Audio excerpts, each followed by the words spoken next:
Welcome to PTI, boys and girls. In today's episode, the Rockets may stand pat. College basketball seems shaky, and Ohio State is a big favorite over Indiana. But we begin today with the NBA draft that will take place tonight when the NBA season is usually ongoing. There's no consensus who is going at the top of the draft or in what order. Wilbon, who would you be willing to gamble on? James Wiseman. And we're looking at him right now. I'd be willing to gamble on him. And Tony, there's some word out there that a team may gamble and trade up, or Golden State, you could say, in the number 2 spot after Minnesota picks 1, that if James Wiseman is not selected 1 and he's still there at 2, that Golden State could trade down with, you don't want to hear this, but the Chicago Bulls, who are at 4. And they would trade for Wendell Carter. And that way, Tony, not only does Golden State get a front court guy that can do the dirty work, defensive stuff, Wendell Carter, a couple of years removed from Duke, but then at number 4, they can still pick up a player they want or trade down further or trade out of it and get a veteran player. Golden State wants to go for it now. They want guys who can help now. Maybe Wiseman, who's 19 years old. Don't really think he can help them now. That's not what the NBA does. So Wiseman is so talented, the 7-footer out of Memphis who can do a lot of things. But Tony is 19. He's not going to help anybody in the spring or summer for a while now. So maybe he's the guy you gamble and take. So I can't fathom the draft at all. I haven't seen any of the players. Once they cancel the NCAA tournament, which is where I go to look for who's good and who's bubbling up in pressure situations, I didn't see anybody. I have heard of Wiseman, and I know that Wiseman hardly played at all. He was suspended for 7 games on ineligibility, and then he left. He left the program entirely, and so he played a total of 3 games. I will tell you this, and I'm glad you talked about a trade. Whatever pick I had, 1 through 10,000, I'd try to trade that pick tonight and get somebody who's already in the league that I like a little bit. I would eagerly trade the number 1 overall pick because I don't think there's a real book on these players yet.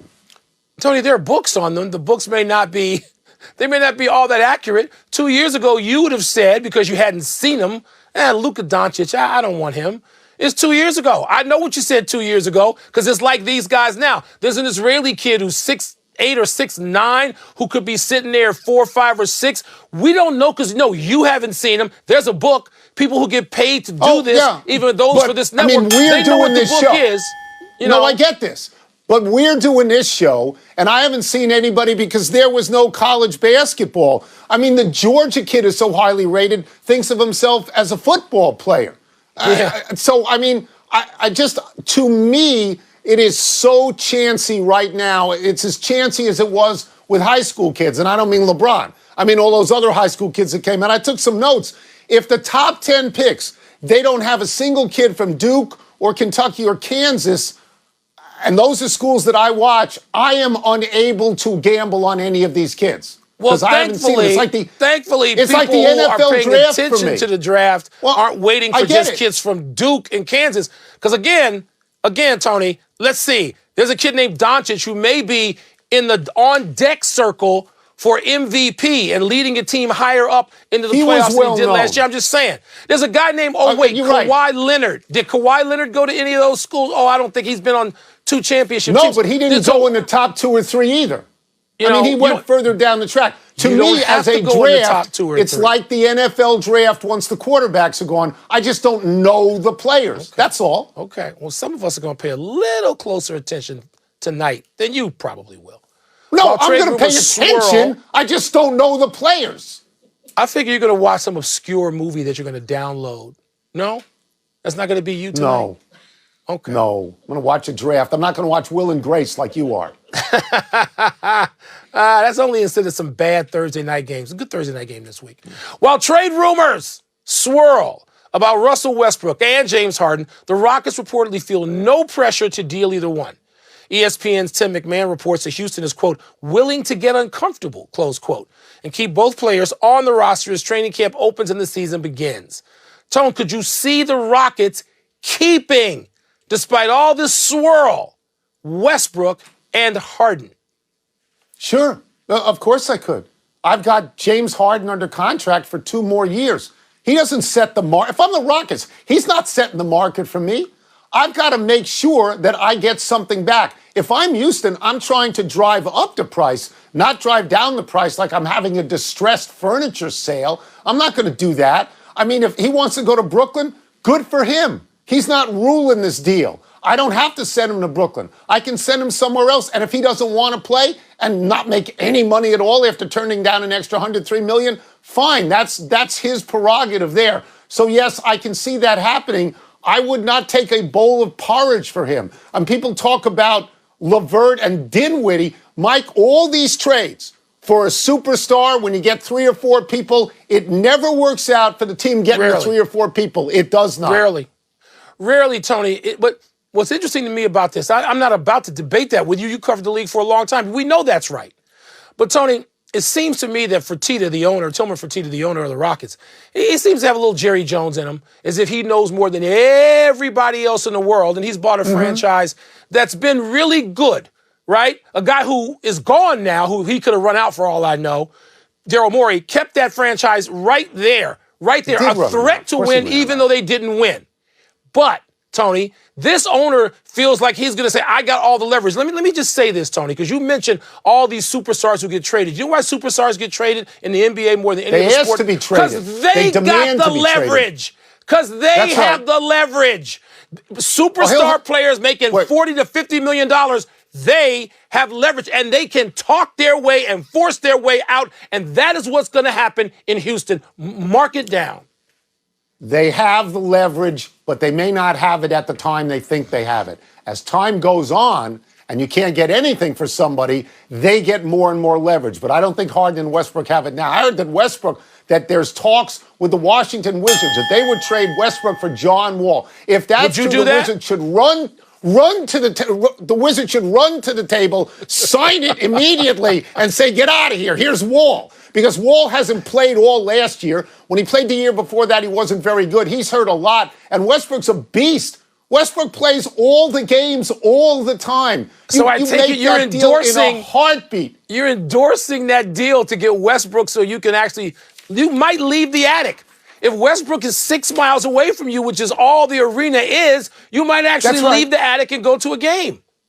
I think he's a great player. Let's talk about May Madness, Wilbon. And you heard right. I didn't say March Madness. I said May Madness. This is what Rick Pitino suggests. Delay the start of the college basketball season for a while and finish it in May when there is the possibility of a vaccine. Wilbon, would you be on board with May Madness? Absolutely, yes. And Tony, I'd be on board with it if that made sense. I'm on board with whatever makes sense, usually in these particular situations. Whatever the world's condition dictates, and the world's condition and science's response to the world's condition. What are we going to have if we push the season back a couple of months?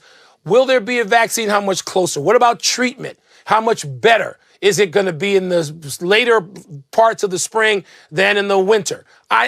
Yes, I would endorse it. I'd be in favor of it, Tony, because if it's in March and I don't know if you'd be able to have fans or not. I guess some states would allow that, other states would not. But in the state of Indiana, where they do have fans, you certainly have enough venues, you'd have the interest, and maybe the world would be in a better position to hold that tournament. Yeah, let's just look at the landscape for a second. Basketball and hockey finished in October. They never finish in October. Baseball finished at the right time, but they started in August. The Masters was just played in November. Everything is upside down. The NFL is going pretty well, but college football is not going pretty well because these are college kids. You cannot bubbleize them. They're on a campus, and the spikes in campuses all around the country are huge, those spikes. So, yes, delay the college basketball season. It's going to come down to money. If the networks who broadcast the college basketball tournament, and they have to have that because they took a bath on the last one, they got about a quarter of the money that was due them. If the networks are willing to broadcast it in May, that's your guarantee. Just do it, right? I don't even see why you... Rick Pitino's right, isn't he? Look, there's enough news. I'm hesitant to call it good news, even though I feel it's good news, about vaccines, plural, and about treatments, plural. There's enough good news out there to at least wonder, seriously, if we can buy some extra time, maybe we're then at an advantage staging this jewel of an event, this tournament in May rather than March. Yes, I'd be in favor of it. I'll go back to the first story on the draft. One of the reasons people like me, who are sports fans but aren't as intense about it as you, don't know about the draft is because the NCAA tournament wasn't on. You got to have that. Yeah. Let's take a break. Still to come, is Ohio State too big a favorite over Indiana? And could Notre Dame's Ian Book sneak in and win the Heisman? They'd have to vault a bunch of people. I mean, there's a lot of people ahead of him at the moment. Pardon the Interruption is presented by Grey Goose. Drink responsibly. Part of Happy Hour. Interruption presented by Grey Goose. Part of Happy Hour.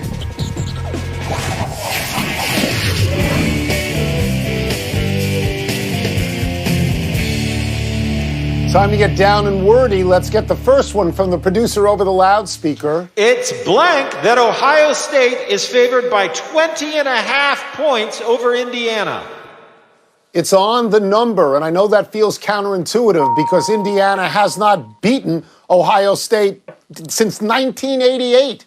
And I know Indiana's got Michigan, they got Penn State and Michigan State, but they haven't beaten them since 1988. Last year, they beat them by 41 points. But if you go back in the history of all of those games, Mike, Ohio State is winning by an average of 20.8 points. So 20.5 is on the number. And I will say this, and I'm rooting for Indiana, but if they beat Ohio State, there'll be an investigation into their recruiting because they're not supposed to beat Ohio State.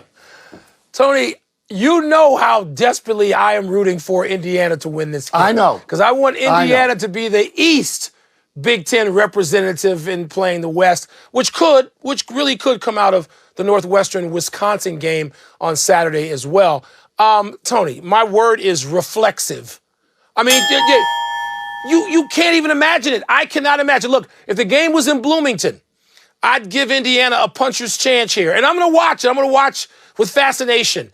But, man, it's just hard for me. I've been watching Big Ten football for 50 years. Indiana beating Ohio State? No, the other way around. Yeah. Picking Ohio State, that's reflexive. In Bloomington, they beat them by 41 last year. Next. Ian Book is a blank Heisman candidate. He's a stealth candidate at this point. Look, he's a very good college quarterback. He's a very good game manager. He's got the win over Clemson. But on top of him are Trevor Lawrence and Justin Fields and Mac Jones of Alabama. So if you give it to Ian Book, it's sort of a default position. It means probably Alabama and Ohio State would lose. And when Trevor Lawrence got back, he wasn't that good that, maybe it's the COVID or something like that. Do you know the last Notre Dame quarterback to win? Because it's not Theismann, it's not Montana, and it's not Brady Quinn. It's not Ron Paulus who's going to win 4. It's John Ewart. And John Ewart won it in 1964. 64, the year after 56 years ago. Yeah. That's amazing. Tony, you stole my word. That's the word I wanted, stealth. But I came up with something else. He's the backup candidate, Tony. He's the backup. You know he's backing up? Justin Fields right now. Because Justin Fields is ahead of the field. Because when you have the same number of incompletions as you do touchdowns thrown, that is insane. Nobody's ever done that who's thrown for volume of passes like Justin Fields has. He's got to be behind him. I don't even care about the others. He's behind Fields. He's a backup, Tom. Let's take one last break. When we come back, Cody Bellinger pays a more serious price than we thought for this postseason celebration. And Kyler Murray says he still thinks about baseball. Should he give it a go? If you can work that out, not many people can do that. Bo Jackson. Goodbye, Grey Goose. Drink responsibly. Part of Happy Hour.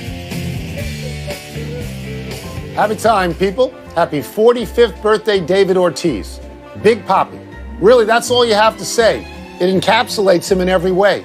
Big Papi, the father figure and protector of the legacy of the Red Sox. He's a 3-time World Series champion. Before him, there were no World Series champions in Boston for 86 years. He's 17th all-time in home runs with 541, 22nd all-time in RBI with 1,768. If you made a list of the greatest everyday Red Sox players of all time, and there's Rice and Fisk and Lynn and Yaz and Manny and Nomar and Pedroia and others, the two who would go to the top of the list are Ted Williams 1 and Big Papi 2. It's not the numbers with Papi, it's the emotion, it's the palpable attitude and leadership. Papi was originally signed by the Mariners in 1992 and traded as a player to be named later to the Twins in 1996 for someone named Dave Hollins. The Twins released Papi after the 2002 season, and Theo Epstein signed him. How'd that work out? Released a guy who's going to the Hall of Fame. Released. It's hard, Tony. At first, when I heard you saying that maybe he would be at the top of that list of everyday players at Ted Williams, my first thought is, this is insane. My second thought after thinking is, yeah, maybe so. And leadership, Tom. The analytics people, they don't want to hear leadership because they can't number that. But you're right. Happy anniversary, Steph Curry and Blake Griffin. On this day 12 years ago, Curry's Davidson faced off against Griffin's Oklahoma in a contest between Player of the Year candidates. Griffin had 25 points and 21 rebounds, a prodigious total, and the Sooners squeaked away by 4 points. But Curry wowed people with 44 points. It is important to remember we're talking about a powerhouse team in Oklahoma and a small D1 team in Davidson with actual students. But this particular Davidson team had just come out of a Cinderella run in the NCAAs that spring. They entered as a 10 seed, then beat Gonzaga a 7, Georgetown a 2, and Wisconsin a 3, before giving eventual champion Kansas a scare in the round of 8. That was the launching pad for Curry. Griffin was a tremendous athlete, a stunning jumper, and he went number 1 in the draft to the Clippers. Curry went number 7 to the Warriors in the same draft. Griffin has had a good career, made some charming commercials, and dunked over a car. But Curry is an all-timer. He is, Tony, there's no question about that. Look, Blake Griffin is the subject today. We started the show this way of all kind of trade rumors, including a juicy one that would land him in Golden State to team up now at this point of their lives with Steph Curry. You wouldn't mind seeing that, would you? I'd love to see him. I think he's a wonderful athlete. I do. Happy trails to Cody Bellinger for 10 weeks. The Dodgers MVP outfielder underwent surgery to repair a right shoulder separation and will be rehabbing for 10 weeks. He's expected to be ready for spring training. You'll recall that Bellinger separated his shoulder, celebrating a home run he hit in Game 7 of the NLCS. He did that jump in the air and bash forearms move with Kike Hernandez, and Bellinger got the worst of it. He had to get his shoulder popped back into place so he could finish the game. He did not miss any time in the World Series where, by the way, he did a toe tap, not a forearm bash, when he celebrated. Bellinger's a sturdy player. He played 162 games in 2018, 156 in 2019. On a personal note, I like Bellinger. When he's at the top step of the dugout with his hat off and his bandana on, that squinty look reminds me of Jeff Spicoli in Fast Times at Ridgemont High. Goodness. Tony, with the swing and the arrogance and the energy, he reminds me of Will Clark. And I guess Bellinger probably is a better player. Will Clark was on some terrific teams in San Francisco. But you get any of that? You see it all why he reminds me in some ways of Will Clark? I do. And I really like watching him play. Him and Mookie out there. It's just fun great. to watch. Great to watch. Baseball suspended Mets second baseman Robinson Cano 162 games after testing positive for steroids for the second time. Cano was suspended 80 games in 2018 for the same thing when he was with the Mariners. The 38-year-old 8-time All-Star just had a good season at the plate for the Mets, batting .316 with 10 home runs. But he'll have to forfeit his $24 million salary, though he's still under contract for 2 more seasons at that same number. You have to wonder now if he has any future left in Major League Baseball. How much of one if he does? Well, maybe not with the Mets because they cleaned house in the front office. Let's go to the big finish. Cardinals defensive tackle Corey Peters is out for the season. Is that significant? Absolutely. The guy's an Iron Man. Started nearly every game for 5 years. And Chandler Jones is already out for the season. Big blow. The Panthers ruled out Christian McCaffrey against the Lions. He's out again. That's a big loss, is it not? He's a great player. He's only played 3 games. He's got 6 touchdowns in 3 games. That's a big loss. Kyler Murray told Tiki and Tierney that he misses baseball. Do you think he'll ever play? Tony, the better he gets, if he becomes an MVP and a guy who gets a team to a conference championship, the better he gets his quarterback? No. Saturday's game between Wake and Duke off due to COVID. One of at least 14 games canceled or postponed this weekend. Your thoughts? The college football season has as many holes right now as Swiss cheese. They're going to have to consider moving the playoffs back. They have to. It'll be too uneven. Last one, you went 2 for 2 last night. 3 games in the MAC tonight. Give us one more winner. I'm going to give you Northern Illinois.